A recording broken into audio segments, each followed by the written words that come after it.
Hey there, lovely listeners. It's Will here from the Wisdom Wireless Network. Just before we get started with this week's podcast, Hey there, lovely listeners. It's Will here from the Wisdom Wireless Network. Just before we get started with this week's podcast, we'd like to take a moment to dedicate this episode to the passing of Sir Michael Gambon, or as we all knew him, the great Albus Dumbledore. He gave the character a wonderful sense of wisdom, warmth, and endearing love that we all found comfort in. Thank you so much for bringing this majestic character to life. You will be deeply missed. Welcome to the Wizarding Wireless Network podcast with me, AJ. And me, Will. Together, we will be bringing you our no-holds-barred thoughts, opinions, and detailed analysis on all things Wizarding World. So, with that in mind, please grab yourself a glass of fire whiskey and settle into this week's episode of the WWN.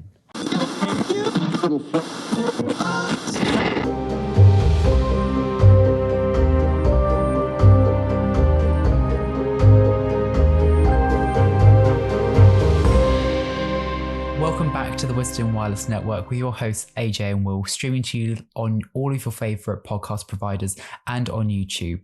On today's episode, we will be reviewing Chapter 7, The Sorting Hat. Yes, certainly we will. Now, Chapter 7, we have arrived. We are at Hogwarts. We are in the school. We are about to be sorted. The battle lines are about to be drawn between Gryffindor, Hufflepuff, Ravenclaw and Slytherin. This is where it all begins. Your house will be like your family, and families you will be. What did you think? I love this chapter. Honestly, the rivalry that gets kind of laid in right from the beginning of you guys are going to be competing against each other, whether you like it or not. Whatever friends you've made on the train, forget them. Exactly. It's like, this is where you're going to be now for the next 7 years, and you need to like it or lump it. You can't change your house once you're in it. Although, in this chapter, we do find out that you can have some say in your house as to where you want to go. That is true. The nervousness of all of the first years with not knowing really what to expect, and actually what I found quite funny, and I always forget, is the nervousness of Ron. And it's almost like, you know, when everyone in school is like anticipating something and then someone has that little whisper and then that whisper just goes around the entire group and then it's fact.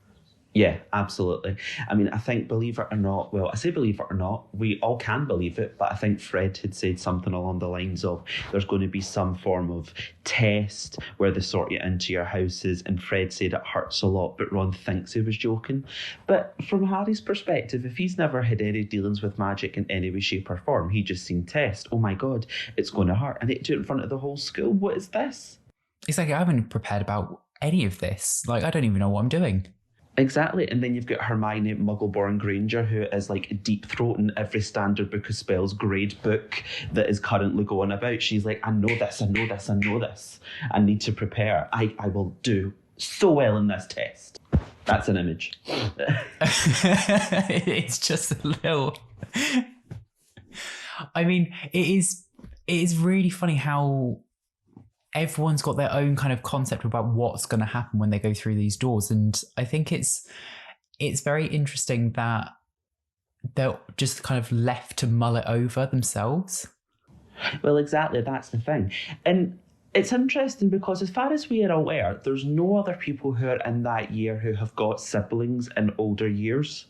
So correct me if I'm wrong, but it's just occurred to me. So Ron is the only person within that year group who has got brothers and sisters who have came before him. Malfoy, only child. Harry, only child. Neville, only child. Hermione, only child. Dean, only child. Seamus, only child. Susan Bones, as far as we're aware, only child. Hannah Abbott, only child. Terry Boot, Michael Corner. Yeah. And even the Patil twins. They're twins, so like they're going in at the same time, so they're not going to have any siblings either. Exactly. So not a single one of them knows exactly what a sorting ceremony is going to entail. I suppose, arguably, with the exception of Draco, because he was the one who did say to Harry and Madame Malkins, I hope I get put into Slytherin. So he must be kind of knowing what's going on. But apart from that, like if Ron had sort of said, oh, there's going to be some form of test, it would have just spread like wildfire. And then very quickly petered out once Professor McGonagall came back into the room, albeit 30 seconds later. But it's interesting because in this little... Now, this is something you don't see in the film, because prior to getting taken into the Great Hall for the sorting ceremony, all the students are placed into this tiny little antechamber of the Great Hall. And it does sort of make me wonder where that is in the castle, because every time I read this book, the only place I can think of is, you know, that broom cupboard where Harry and Ron put Crabbe and Goyle after they've eaten the sleeping draught in the Chamber of Secrets. I'm like, how big is this antechamber? And that's always sort of been like my idea of where it is they've been put. I mean, I gather there is another room somewhere. But I always do find that funny, because I need to keep checking myself and saying, no, it's probably another room. It's not this tiny little cupboard that they've put everyone in. Well, this is why I give like my hats off to the guys who did Hogwarts Legacy, and actually the adaptation that they did so well of the castle. Absolutely. That's the thing. I mean, I will hands up and sort of say, see anything that is not the original. Like, so for me, and I don't know why this is, right, but I always have got this instant prejudice as soon as I hear something's being done differently from the way that I expect it, as in the Hogwarts Legacy Castle is going to be completely different. The illustrations in some books are completely different. And instantly sort of like my defence goes up. And I don't know why it's such a red flag toxic trait of mine. And I fully recognise that. We're being self-aware in 2023. But I completely agree. The Hogwarts Legacy guys have went well over and above the Call of Duty to make that castle phenomenal. Like, nostalgia for me and like happy places is just listening to the Harry Potter game soundtracks and watching back gameplay of that. You know, from Chamber of Secrets, Prisoner of Azkaban, that whole early 2000s era. But now as I'm playing Hogwarts Legacy more, I can totally see myself just walking around that castle and just feeling at home. I think that whole idea of actually the layout that they chose, it just makes so much sense.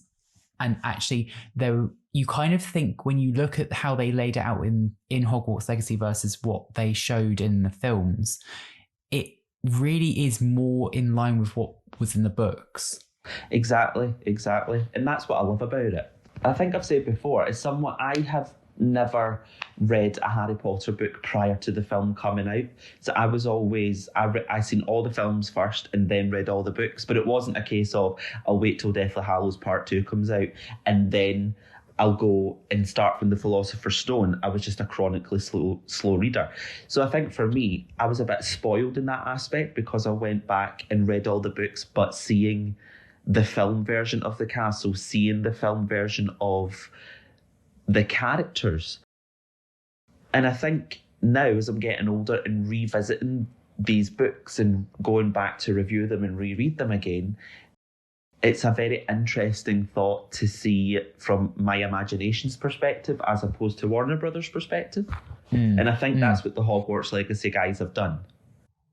Yeah, I think they've definitely taken like a new, fresh take on what the castle would look like if it was very much a case of this is what information is given to you in the books. And I think the idea of having this kind of room before the Great Hall as that antechamber where it's literally just like a galley. It just makes so much more sense.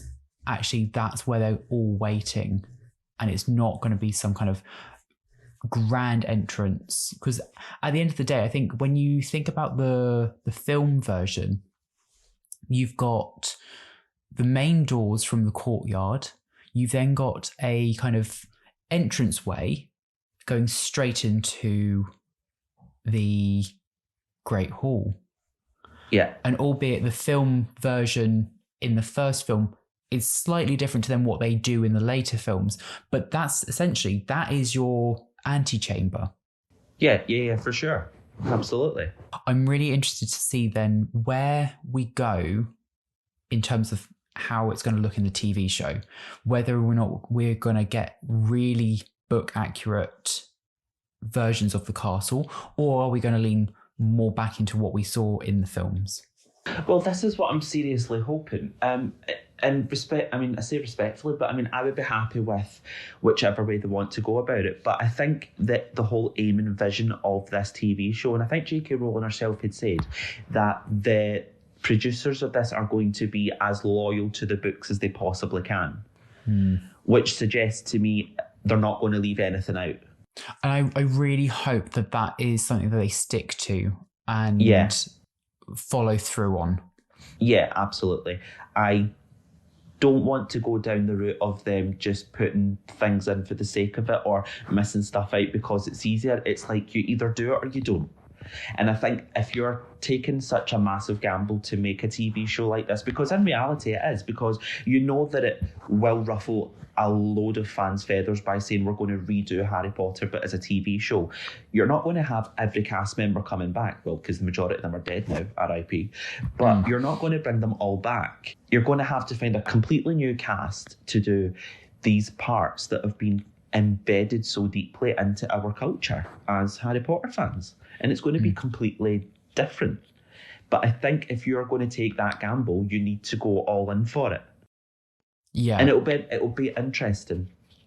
It will be. And it's going to be where you draw the line as to keeping things familiar that old fans of the series can relate to it versus bringing something new into it and actually making it a whole new experience. Yeah, absolutely, for sure. So I don't know when this TV show will come out. I sincerely hope it might be soon, or at least they'll announce some casting news. I imagine they've started to cast for it already, or at least, in the script. I'm still waiting for a phone call. It could be that my phone's been on airplane mode for too long, but I'm just saying, I am available. But moving on from the TV show, so while we are still in this little antechamber, we do get an introduction of two of the Hogwarts ghosts, one of which I think is actually unnamed in this section of the chapter, but for one that we do know for sure that we get to meet is the delightful Fat Friar. He then sheds a bit of light to the students as to why they are stuck in this little antechamber. They are about to be sorted. And within this little conversation, you get the Fat Friar speaking to another Hogwarts ghost about Peeves, the poltergeist. Now, I demand justice for Peeves because the fact that they had cast Rick Mayall to play Peeves in The Philosopher's Stone, they filmed scenes with him as Peeves, and it was never released as a deleted scene, and he never seen the light of day as Peeves, I think, is a crime.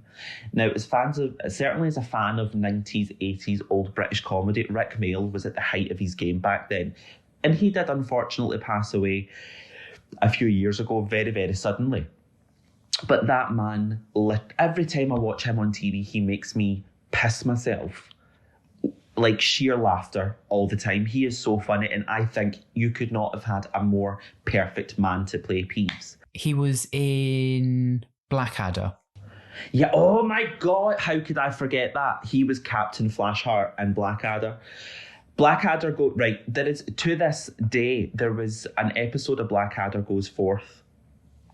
And I think, when Rick Mayall's in it and he plays Captain Flashheart, and Adrian Edmondson is in it, also the guy who he was in The Young Ones with in Bottom, and the two of them sort of played like enemies. And I swear to God, they just do not make comedy like that nowadays. I have never sounded more elderly in all my life. In the good old days.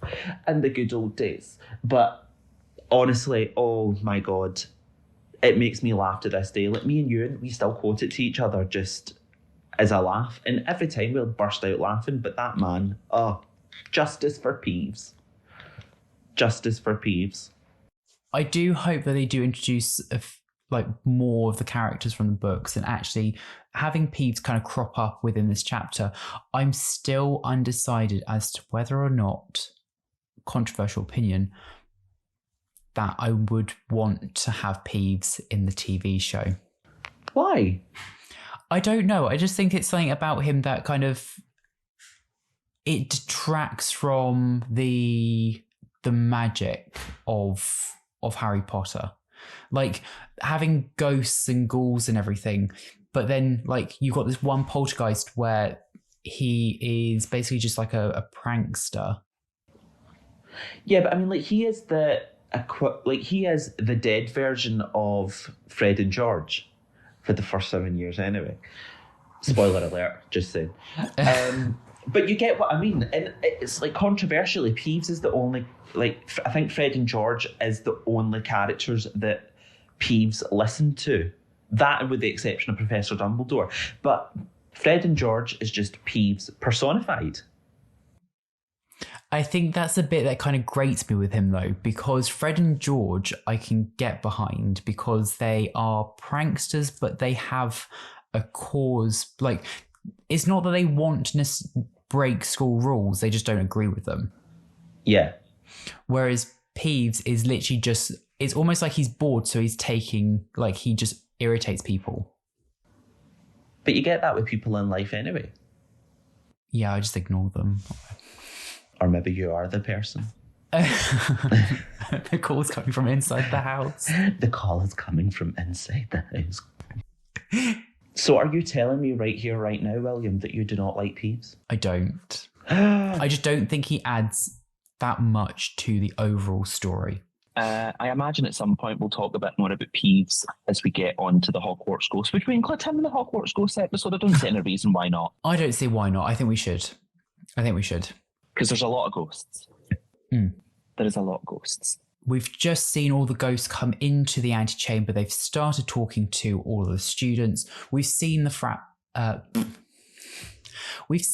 Friar, and he has tried to dispel some myths about what is going to happen, and that is just a sorting ceremony. So then Professor McGonagall returns to the chamber, and then we are led by that bespectacled hat-wearing goddess into the Great Hall, whereupon we get the vision for the first time. 4 tables, as we know, set for each of the Hogwarts houses, and we get to see the enchanted ceiling for the first time, where we have floating candles. But as Hermione Jean Granger tells us, it's just bewitched to make it look like the night sky. She read that. Well, where did she read that? I think she read that in a Hogwarts of History. Do you know, I don't know if she's ever mentioned that she's read that book before. I don't think she's ever read a book. I think it's all just a lie. No, I know. I think it is. But yes, so we get into there, and the description that we have in the book is Harry had never even imagined such a strange and splendid place. And really that is what it is, because it's strange. So many things have bloody happened in that hall, but it is beautifully majestic in its own way. It was lit by thousands and thousands of candles, which were floating in midair over the 4 long tables where the rest of the students were sitting. And you get a really nice description of the welcome feast, or rather the plating up of what it will become, the welcome feast. But as we can see, all these pupils coming in to get sorted, and then all of a sudden they stop. And Harry quickly looks down again as Professor McGonagall silently placed a 4-legged stool in front of the first years. On top of said stools, I was going to say stool sample. I'm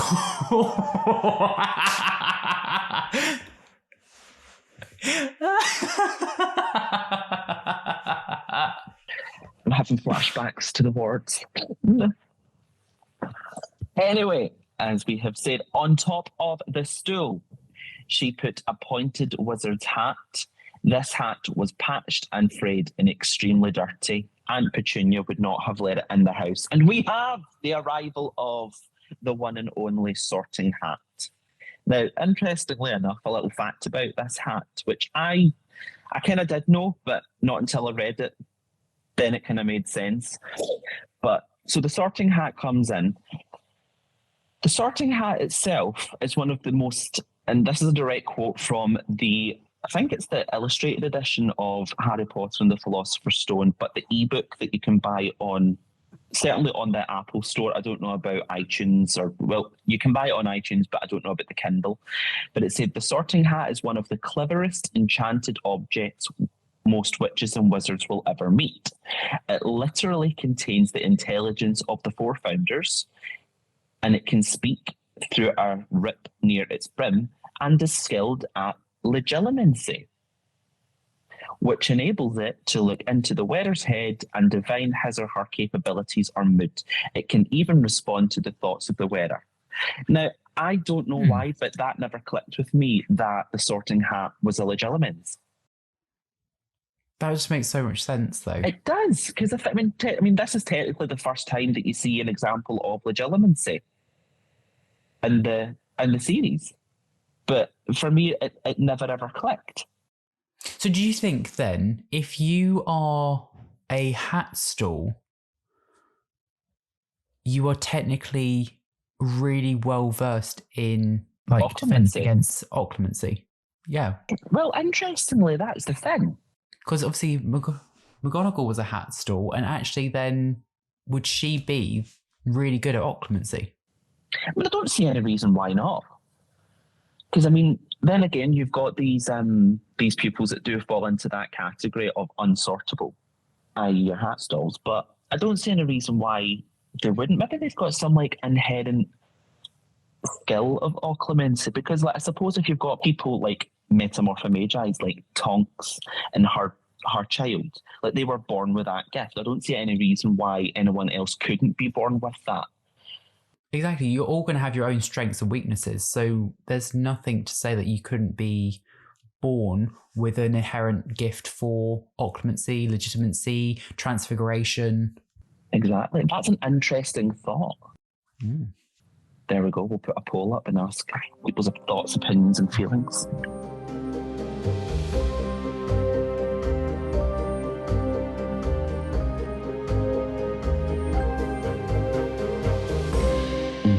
Do you think, though, that the book translated well into the film for this section? You know, the whole description of Hogwarts and the Great Hall. Do you think the films portrayed that loyal to the book?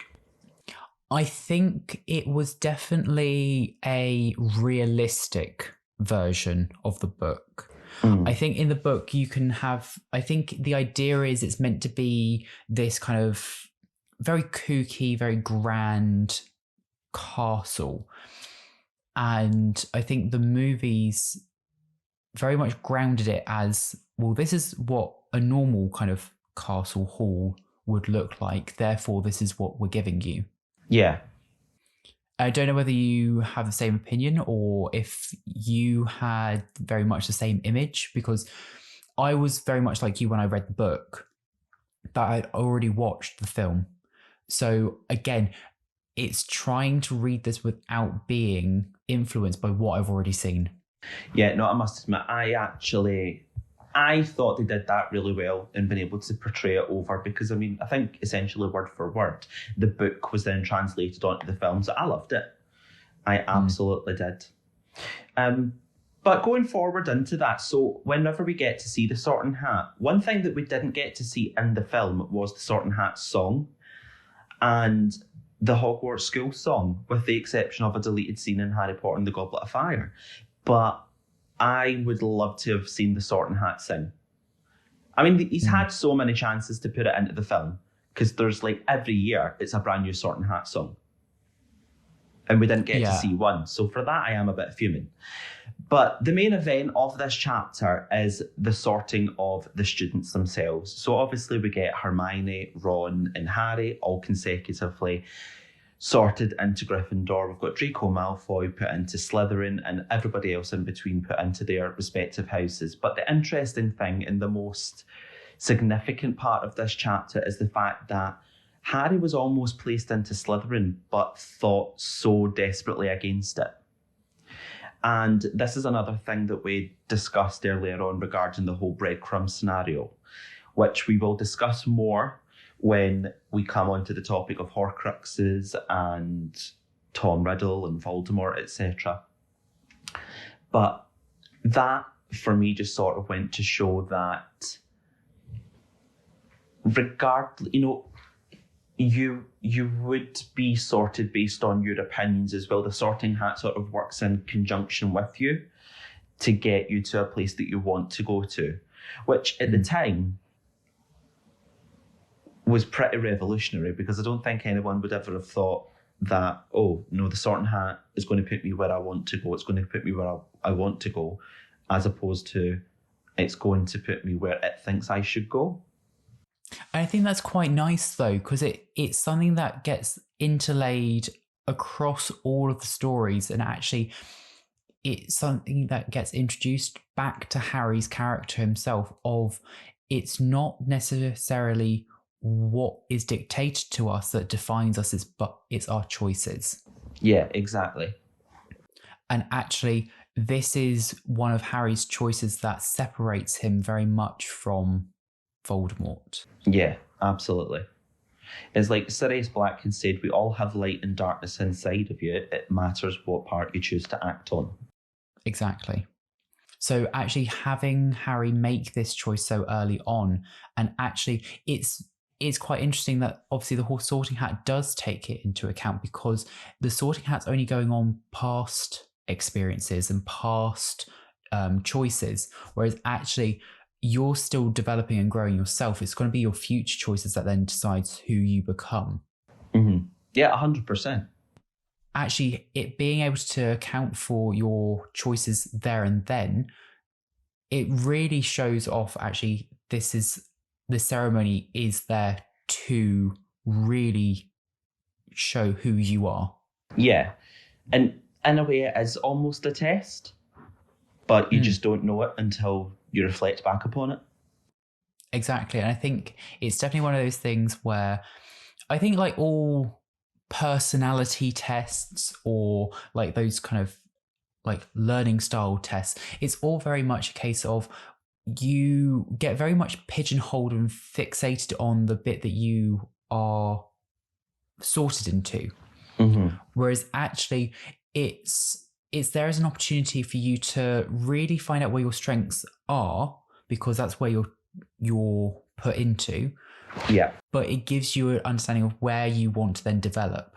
So for Slytherins, it's that pride, ambition, and cunning, but it's not then going too far into that and letting that rule your life. Whereas actually, you need to actually work on the fact that you're proud, and you get embarrassed very easily. Mm-hmm. So it's working on those traits that you're not good at. Yeah, Does that 100%. make sense? Yeah. I think that does. Yeah. Very deep. But yeah. So I think actually, like you said, it's not until you're kind of a bit older that you tend to then reflect on those things. Whereas when you're being sorted, it's very much a case of this is your house and this is where you're going to be and that's who you're going to be. Yeah. I suppose that's kind of like anything in life. It's just continuous reflection, isn't it? Yeah, and I think it's learning how to be reflective of your own self and your own personality, because that's the only way you end up growing. Exactly. So what else do we have that happens in this chapter? We then get sorted and we get to experience the first class Hogwarts feast and the introduction of Sir Nicholas de Mimsy Pompington. Oh, that's very difficult to say. Sir Nicholas de Mimsy Porpington. There you go. Porpington. I always quite like saying his name. Yeah, does make you feel quite pompous. Yeah, very regal. It is. I just loved him in the films, and saying that, I continue to love him in the books as well, because I always do feel really bad for him, the fact that he can't join the Headless Hunt. But apart from that, he was really good. He's very proud of the fact, I think, that he was nearly headless, given his name, Nearly Headless Nick. But we get to see him, we get to see the remainder of the Hogwarts ghosts. But also in this section, we sort of get our first glimpses at Professor Snape. Now, we won't say too much about him at the moment, because the next chapter is going to be the Potions Master. But in this section, there is almost like another breadcrumby bit, because Harry's having a conversation with Percy Weasley, and he's just being his usual pompous, arrogant self. But in that time, Professor Snape is having a conversation with Professor Quirrell, and then Harry looks at Professor Snape and his scar starts to burn. And that is when you're sort of being red herring to believe that there is something not quite right with Snape. However, in this section, it says that Harry looked at Professor Snape over Professor Quirrell's shoulder, but through his turban, which is facing him. So in a way, Harry is looking directly at Voldemort. And it's these little things that almost pull you towards the red herring side of Snape as the bad guy. In my opinion, he still is. However, we'll come on to that another time. But I think this is what is quite nice about these books. And actually, although they're children's books, well... Ish. Yeah, ish. They have this kind of whodunit murder mystery style writing where actually you are being misled through the book, and actually you're kind of being, like as you said, like red herringed to think one thing, whereas actually the plot twist or like the reveal is then given to you at the end. And actually when you then reread it, you suddenly find all of these breadcrumbs and you kind of go, oh my God, it was there all the time. Yeah, you're like, that's so smart. So the idea of actually Snape and Quirrell having this conversation and actually Harry's scar burning, because don't forget, we've already met Quirrell once. Yeah. And nothing like that happened in the Leaky Cauldron. No. It's now happening here, and they're talking to Snape. So therefore, it's Snape that's caused the pain. Yeah, exactly. It does. It's, oh, yeah, makes you think. So we get to see both Snape and Quirrell. Yeah. We get another glimpse at a few of the other students on the table. We get introduced properly to Percy. Yep. Pompous Percy. But it does serve his purpose as the Hogwarts tour guide to the Gryffindor common room. He does. We also get to meet properly Neville a bit more, Seamus. Yeah, I think that's quite nice having that conversation aspect within this chapter whilst they're all eating. And actually, you get a little bit of that backstory of they're all kind of now getting to know each other. Yeah, it's very like Cilla Black blind date. Like, what's your name and where'd you come from? Kind of type thing. That's the kind of vibe that you get. So we get introduced to these characters, and then, you know, lifelong friendships sort of start to develop and bonding begins over this absolutely beautiful feast. But then after the feast, we then get led by the hand through the magnificent grand staircase, all the way up the stairs, past the talking portraits and the wonder that they are, until we get to the fat lady at the entrance of the Gryffindor common room. Pop quiz, what is the password to the Gryffindor common room in the first book? Caput Draconis. Well done. Well done. He got it right. He got it right. So, of course, the doors then swing open. Well, I say door. The painting then swings open. And we get our first glimpse of the cosy Gryffindor common room. I think that common room is reflected so well in the films. It's unreal. But for me, the thing that I always do wonder is, for every common room, you look at the amount of pupils that are in that common room. Where do they sleep? Like, when you look at the Hogwarts tables, there are so many pupils, like one common room. How do you fit, like, 200 pupils in that one dormitory? Or, like, where do they actually go? Where in the common room? Where are they in the common room? Every time. There's what, 5 sofas? Exactly. It's just insane. It properly does make you wonder. Because I remember watching the films and thinking, so in this one common room, you've got Ron, Neville, Harry, Dean, Seamus. So 5? You've got 5 of them in this one little dormitory bit. And then you think, well, where's Percy? Where's Fred? Where's George? Where's her? You know what I mean? So then it started to sort of make me think, do they have like tiered turrets in the castle? So like at the top you've got the 7th years and work your way down to the 6th years, and then just every year do they gradually work their way up? I'm interested to know how this works in Hogwarts Legacy, because my playthrough was Slytherin, obviously. But I wondered, when you played through it, did you get sorted into Gryffindor? Yeah. So how did they lay it out? Because I've always had it in my head that staircase, that little spiral staircase, kind of goes up to 2 dormitories, but then, like you said, you can spiral down to other dormitories. Yeah. Is that how they've done it? No, it's very different. There's not so much any spiral staircases as far as I remember. If I'm being honest, I barely spent any time in the common room, but I don't think so. Not from what I remember.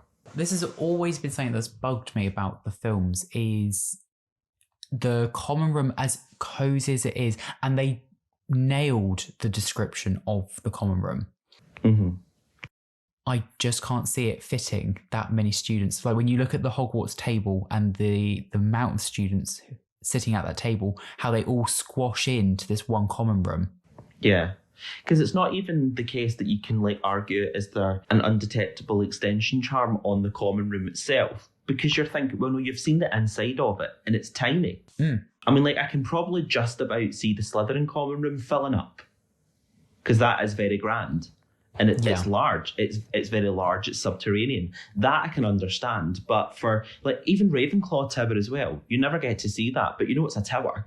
So it's tiny. This is where I think we only get one scene, maybe 2, where the common room is actually properly filled up within the films. So you've got when Harry gets the golden egg, and when Ron wins the Quidditch or kind of does well in the Quidditch match. And I suppose as well in the Order of the Phoenix, remember when Fred and George are selling their sweets? It wasn't even fully full, but there was a lot of activity and stuff in it. But even at that, when the common room was fully full, in the 2 scenes that you mentioned, there was maybe 20 people in there max. Yeah, if that. And you think, well, there's about another 180 pupils kicking about somewhere. Another thing that sort of just occurred to me is like, you know how you've got prefects' bathrooms? Is there like a prefect's dormitory or a prefect common room? I don't think there is, but... No, I think there might be a common room. I think there's like a prefect's like mess. Yeah. Because, I mean, I don't imagine that they would encourage any inter-house sleeping. No. Well, you wouldn't be able to get in. But if you're a prefect, pine fresh on every door.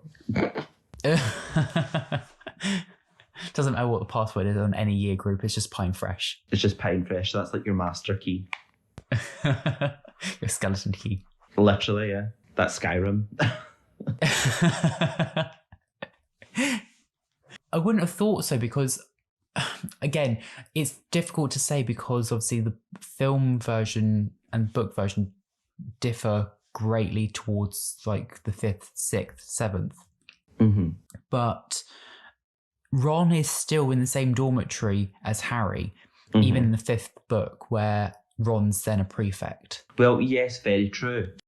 That is very true. Or do you think they were given the option? I don't know. There's loads of things to think about.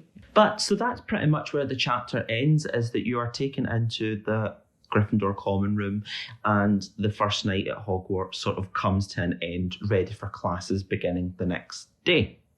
So as always, we do like to ask, what do you think worked well? Did you like the chapter? Did you not? What do you think? So, I mean, overall, I love this chapter. It is just, for me, it's where this really gets going. Yeah, absolutely.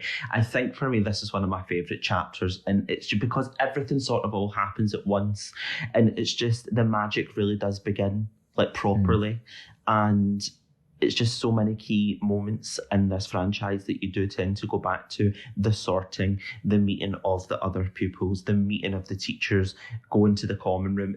I just love it. There is not a single part of this chapter that I don't like. In the films, as I say, I wish we had have seen Peeves. That would really have been my only downside to this. But apart from that, it's absolutely phenomenal.